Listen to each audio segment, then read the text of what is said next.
Merci. Bonsoir. Pour commencer, en fait, je voudrais vous poser une question. Est-ce que vous faites partie de ces 60% de gens que la culture rend plus heureux? C'est le CREDOC, l'Institut d'études spécialisées dans la consommation et les modes de vie, qui a très sérieusement et rigoureusement observé que les individus qui, dans l'année écoulée, ont fait une visite culturelle, un musée, une expo, un lieu culturel, ont 60% de plus de chances de se déclarer eux-mêmes plus heureux. Ça en dit long sur la place de la culture dans nos vies. Et puis on a de la chance parce qu'en France, on a plein d'occasions de se rendre plus heureux. Une année comme 2014, c'est plus de 200 millions d'entrées au cinéma, c'est plus de 280 millions de volumes de livres vendus, 60 millions de visites rien que dans les musées de France. Et pourtant, quand on arrive au seuil de la sphère professionnelle, en tout cas de la sphère de l'entreprise, il est convenu de faire abstraction de toute cette dimension de notre humanité. Pourquoi? Parce que c'est sérieux quoi maintenant, il faut être efficace, il faut être productif. Et pourtant, l'entreprise a énormément à gagner dans les connexions avec le monde des arts et de la culture. Alors vous me direz, mais ça existe, ça se fait, il y a justement le mécénat, puis le secteur du luxe, on en a parlé. Alors effectivement, quand on évoque ensemble les deux mots culture et entreprise, il y a des choses qui nous viennent. Mais c'est une vision qui reste quand même assez souvent parcellaire. Et ce que je voudrais vous inviter à faire ce soir, c'est justement de revisiter cette vision sous la forme d'un passage en revue et d'une remise en cause d'un certain nombre d'idées reçues sur le sujet, de 5 grandes idées reçues. Et la première, justement, c'est cette idée que finalement, ce ne serait que le mécénat. Alors, le mécénat culturel des entreprises en France, clairement, c'est quelque chose de formidable. Il y a 40 000 entreprises en France qui s'investissent dans le mécénat culturel. Ça veut dire qu'elles arrivent à injecter de manière cumulée, selon les statistiques de l'ANMICAL, plus de 360 millions d'euros pour des projets culturels qui autrement ne verraient pas le jour ou n'aboutiraient pas. Mais pour autant, il faut rappeler quelque chose. C'est que par définition, le mécénat, c'est un soutien sans contrepartie directe à des causes d'intérêt général. Et donc ça veut dire que ça le met complètement dans le registre du don, de la philanthropie. Et comme vous le savez, il n'y a pas beaucoup d'entreprises qui ont pour raison sociale d'être dans le don et dans la philanthropie. Alors forcément, de ce fait-là, le mécénat reste relativement marginal dans les relations entre l'entreprise et les arts et la culture. Et en fait, elle le reste parce que, on le verra, je pense, il y a beaucoup d'autres façons d'interagir qui sont possibles entre les arts, la culture et l'entreprise. Mais aussi que cette idée d'être seulement dans le don, dans la philanthropie, dans cette logique d'une aide des entreprises vers la culture, est réductrice et qu'on peut tout à fait s'inscrire dans une idée que les arts et la culture peuvent être des leviers et peuvent apporter des bénéfices réels aux entreprises dans des relations non pas d'instrumentalisation, comme on l'entend parfois, mais vraiment dans des synergies, une relation gagnant-gagnant. Alors ça, vous me direz, oui, c'est justement quelque chose qu'on voit, et on le voit dans un secteur, et peut-être même que d'ailleurs on le voit que dans ce secteur. Ça, c'est bon que pour le luxe et la mode. Alors, évidemment, il y a des liens tout à fait directs, comme illustré derrière moi par cette illustration d'une vitrine Vuitton décorée par Takashi Murakami, un des nombreux artistes contemporains qui ont collaboré avec cette grande maison. Il y a des connexions presque naturellement directes entre l'univers de la création, de la mode et du luxe et l'univers de la création artistique et culturelle. Mais pour autant, je voudrais vraiment que vous soyez convaincus qu'aucun domaine d'activité, aucune marque n'est a priori incompatible avec les arts et la culture. Pourquoi? Parce que finalement, ce que permet une expérience culturelle et artistique, c'est de donner une dimension sensible à une identité, d'apporter ce que les Grecs appelaient l'esthétikos, c'est-à-dire cette sorte d'expérience esthétique au sens premier du terme, de véhiculer des émotions, des expériences sensibles. Et pour une entreprise, pour une marque, qui a besoin de véhiculer un projet de sens, le sens qu'elle donne à son activité, c'est extrêmement important de pouvoir le faire avec une dimension sensible et émotionnelle qui va permettre de favoriser l'impact, la notoriété et la considération. Alors j'irai même plus loin. Je pense que plus une entreprise est dans un domaine d'activité qui est peu perceptible, peu visible, pas très palpable, très B2B par exemple, ben, plus il peut être opportun pour elle d'avoir recours à une expérience culturelle ou artistique pour s'exprimer. Comme par exemple cette société d'immobilier commercial qui s'appelle la SFL, la Société foncière lyonnaise, qui depuis plusieurs années a développé un programme qui s'appelle Mémoire contemporaine, qui consiste à donner carte blanche à un artiste pour intervenir sur un bâtiment. Ici, vous voyez l'intervention d'un jeune artiste cher à Kamel Ménour, François Morlet, sur un de ces immeubles de la rue de Rivoli, qui permettent d'apporter une singularisation, de donner ce décalage qu'on évoquait sur la vision aussi des partenaires et des clients de la société. Ce qui est important, en fait, ce n'est pas tant son domaine d'activité, c'est vraiment de travailler, de se poser la question de ce que j'appellerais son potentiel culturel de marque. C'est-à-dire, en partant de son identité et de ses valeurs de marque, se poser vraiment la question et réfléchir à quel peut être le champ d'expression culturel qui serait pertinent pour aider à son développement. Le champ d'expression culturel, ça peut être registre de créativité artistique, musicale, de spectacle vivant, mais aussi de gastronomie, de mode. Ça peut être aussi un registre d'expression plus patrimonial, fait plus référence à l'histoire, à la mémoire. Et puis, il faut réfléchir aussi aux canaux à utiliser. Quels seront les types d'initiatives culturelles que l'on va prendre? Est-ce que ça va être une collaboration avec un artiste autour d'un produit, autour d'un lieu?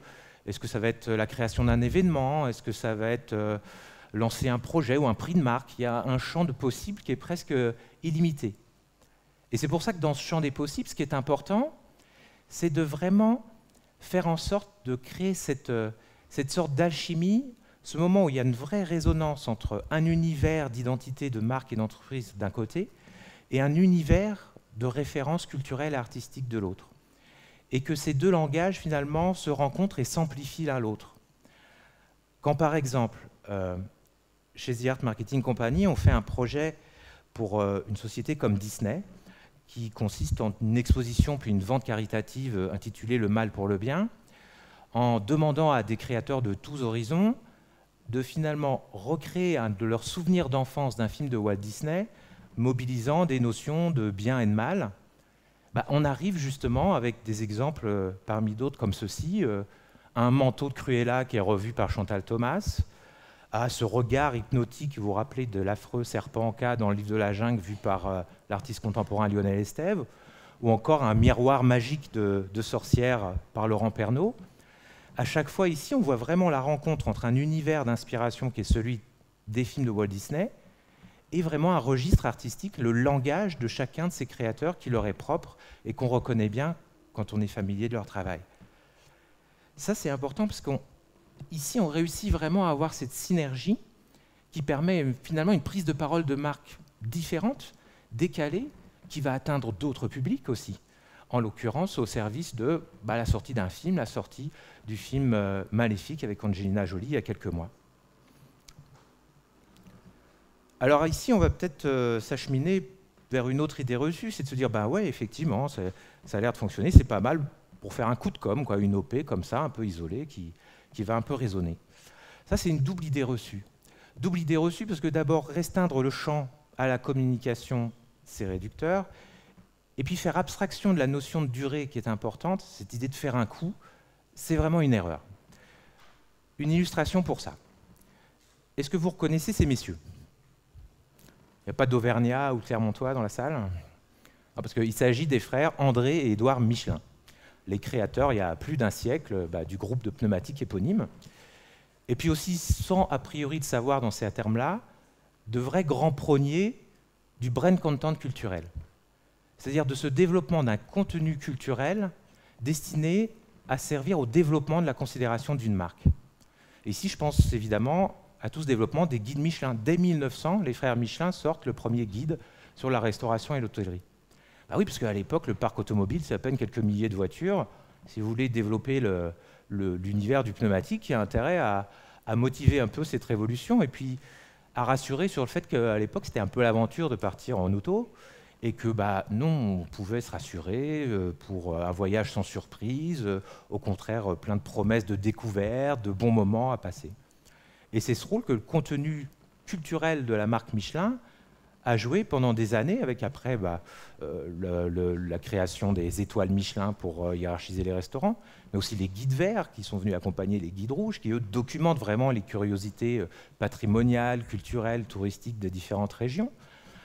Et aujourd'hui, cette activité de contenu vraiment culturel de marque chez Michelin est une activité à part entière. Il y a même une entité légale qui ne fait que ça, qui sort des centaines de titres de guides, des plans, des cartes, mais aussi tous les dispositifs numériques qui vont avec aujourd'hui autour de Via Michelin.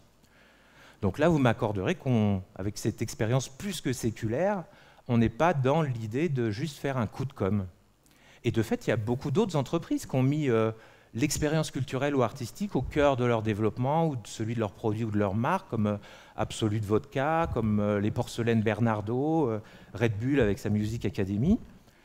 Mais ce que je voudrais souligner à ce stade, c'est que on parle beaucoup ici de rayonnement extérieur grâce à une intervention artistique ou culturelle, mais c'est important aussi de voir la dimension interne que ça peut avoir.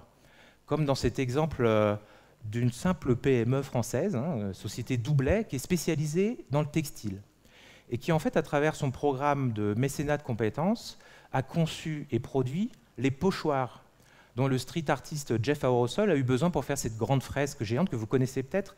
Elle est à Paris, vous savez, tout à côté de l'église Saint-Eustache, derrière le centre Pompidou. Et bien pour cette entreprise, c'est vraiment le moyen de véhiculer le sens de son activité et de contribuer à la fierté et au sentiment d'appartenance en interne. Alors, à ce stade, si j'ai réussi à être un peu convaincant, peut-être qu'il y a une autre menace, une autre idée reçue qui nous guette, c'est de se dire bah ouais, finalement, c'est super. L'art et la culture, c'est un peu la martingale, c'est l'outil magique. On a un problème d'identité, d'image, on va y mettre un coup d'art de culture, et puis ça marche à tous les coups. Alors attention, parce que oui, on a vu que ça marchait. Mais ça marche avec un certain degré d'exigence et de rigueur, comme j'allais dire tous les autres registres de l'activité de l'entreprise. Et on peut peut-être souligner 3 points vraiment majeurs, justement, d'exigence dans une démarche artistique ou culturelle d'entreprise. C'est d'abord la légitimité et la qualité culturelle de ce qu'on va faire. C'est-à-dire qu'à partir du moment où on est dans une prise de parole culturelle, même en tant qu'entreprise, on va être jugé sur des critères artistiques ou culturels. Et donc, il faut être à la hauteur de le plus haut degré d'excellence dans ce registre-là aussi. Le deuxième point d'excellence, c'est l'authenticité.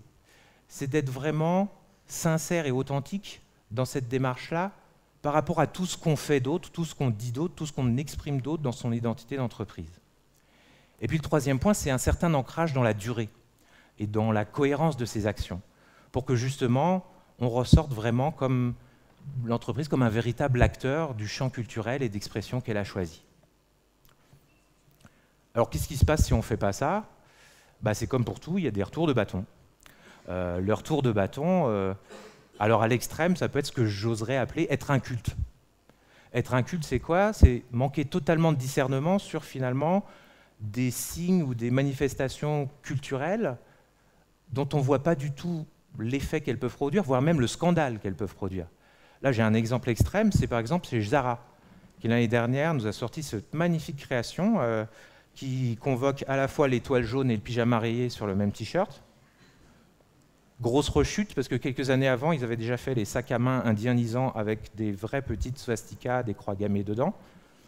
Donc là, je vous accorde qu'on est sur un exemple extrême, mais un exemple réel. C'est des produits qui ont été réfléchis, conçus, il y a beaucoup de gens qui ont travaillé dessus, ils ont été sortis, très vite retirés, mais voilà. Alors, on est un peu extrême. Le risque qu'on court le plus souvent, c'est peut-être plutôt d'être anecdotique. Être anecdotique, c'est finalement, si on prend un exemple, clairement, c'est formidable que le street art, qui était considéré il y a encore quelques années comme du vandalisme, ait maintenant toute sa place dans le monde de l'art, que ce soit devenu un registre vraiment apprécié du grand public et qui vraiment irrigue toute notre culture collective de l'image et donc la publicité. Mais honnêtement, aujourd'hui, combien de campagnes de pub, combien de campagnes de com donnent l'impression de mettre du street art à toutes les sauces au détriment d'une vraie réflexion sur finalement l'identité de la marque en question et les enjeux de sa connexion à un genre artistique donné dans un réflexe un peu de facilité. Et là, donc, un dernier exemple en date qui est à court, encore à quelques kilomètres d'ici, sur le showroom d'une grande marque automobile que je nommerai pas, Mais vous verrez que c'est quand même difficile de faire aussi un différencié, même si on arrive, oui, on arrive à lire le nom. Alors, il y a aussi un troisième risque, il faut faire attention à ne pas être parasite. Être parasite, c'est quoi? C'est finalement vouloir utiliser, mobiliser des signes et des éléments culturels sans avoir fait le travail d'acquérir la légitimité pour ça. Là aussi, un exemple récent, c'est des t-shirts H&M. Il y a quelques mois, H&M s'est dit qu'ils allaient sortir une collection qui allait finalement utiliser des imprimés avec des graphismes inspirés de la culture métal et en fait qui allait être l'expression de groupes de métal fictifs qu'ils inventaient pour l'occasion. Bon. Sauf que les vrais fans de vrai métal, ils n'ont pas du tout aimé. Ils ont eu vraiment l'impression d'être instrumentalisés et donc ils ont réagi. Et donc comment on réagit aujourd'hui? Sur les réseaux sociaux. On a vu fleurir sur YouTube, sur Facebook, les pages et les contenus rattachés à ces faux groupes fictifs comme étant leur propre expression, avec le lien qui va bien vers la marque, et avec tout le contenu inapproprié que vous pouvez imaginer. Ce genre de mésaventure, ça montre que quand on veut être trop utilitaire, trop instrumental ou trop égoïste, bah ça se voit. Ça se voit et on se crée plutôt l'hostilité de ceux pour qui cette dimension culturelle ou artistique est vraiment quelque chose d'important, de vécu et de sincère. Donc encore une fois, pour éviter ces écueils, parce que, oui, je peux vous redonner un dernier exemple, même si on prend, juste pour vous dire qu'on peut être à la fois un culte anecdotique et parasite. Là, c'est un t-shirt que vient de faire Under Armour. Vous connaissez cette marque d'habillement sportif. Vous avez cru bon de faire un t-shirt Band of Ballers, donc qui s'inspirait de cette photo très connue à gauche, vous savez, ces Marines américains qui plantent leur drapeau au soir de la bataille d'Iwo Jima, une des batailles les plus meurtrières de la guerre du Pacifique, puis en le transposant dans le fait d'une bande de copains qui dresse son panneau de basket. Sauf que là, levée de boucliers encore sur les réseaux sociaux, notamment de descendants d'enfants de vétérans américains qui trouvent ça totalement déplacé, relais dans les médias, et puis in fine, au bout de 15 jours, excuses embarrassées de la marque, retrait du produit, etc. Donc encore une fois, pour éviter tout ça, ces exigences de légitimité et de qualité, d'être dans une vraie sincérité pour être authentique, et puis de vraiment travailler cet ancrage dans la durée et dans la cohérence pour que vraiment l'entreprise devienne au cours du temps un vrai acteur de culture. Et ça m'amène justement, pour conclure, à la dernière idée reçue que je voulais partager avec vous sur ce sujet. Alors c'est une idée qui peut paraître un petit peu provocante, donc je vais essayer de bien m'en expliquer. C'est cette idée quand même assez commune en France que non mais de toute façon la culture, il n'y a qu'un seul sujet, c'est juste qu'elle doit être protégée. Sous-entendu, éventuellement y compris du monde de l'entreprise. Alors pour ça, je voudrais vous donner une illustration de l'idée sous-jacente qu'il y a de ça. Je vous présente le dernier rhinocéros blanc mâle d'Afrique. Donc le dernier qui peut éventuellement assurer la survie de l'espèce. Alors lui, il est protégé. Vous voyez, c'est pas pour de rire, il y a vraiment des gardes armés qui se relayent jour et nuit autour du rhinocéros. Et puis alors, je sais pas, vous savez peut-être, les rhinocéros, ils sont très recherchés pour leurs cornes. Et souvent, les braconniers tuent les rhinocéros juste pour leur prendre la corne. Donc là, on s'est dit, on va prendre les devants, on lui a scié la corne, comme ça éloigne encore plus la menace. Vous voyez. Est-ce que c'est vraiment ça qu'on veut pour la culture? C'est-à-dire une culture qui soit tellement protégée, isolée, mise à distance, au point de décourager toute interaction. Alors attendons-nous bien, c'est évident que tout le travail des créateurs, des artistes, mais aussi des conservateurs du patrimoine muséal, monumental, doit être protégé, doit être encouragé, doit être favorisé, que c'est une responsabilité collective et même une mission d'ordre public. Mais à cet égard, justement, rappelons quand même une chose. Aujourd'hui, sur les 100 plus grandes entités économiques au monde, il y en a déjà près de la moitié qui sont de grandes entreprises internationales. Et il n'y a plus que l'autre moitié qui sont des États. Donc, est-ce qu'on peut raisonnablement penser que les pouvoirs publics vont continuer tout seuls de préserver les enjeux sociaux et culturels? C'est juste pas réaliste. Et donc, aujourd'hui, on admet très largement que l'entreprise a un rôle sociétal, environnemental. Eh bien, l'entreprise doit être aussi un acteur de culture.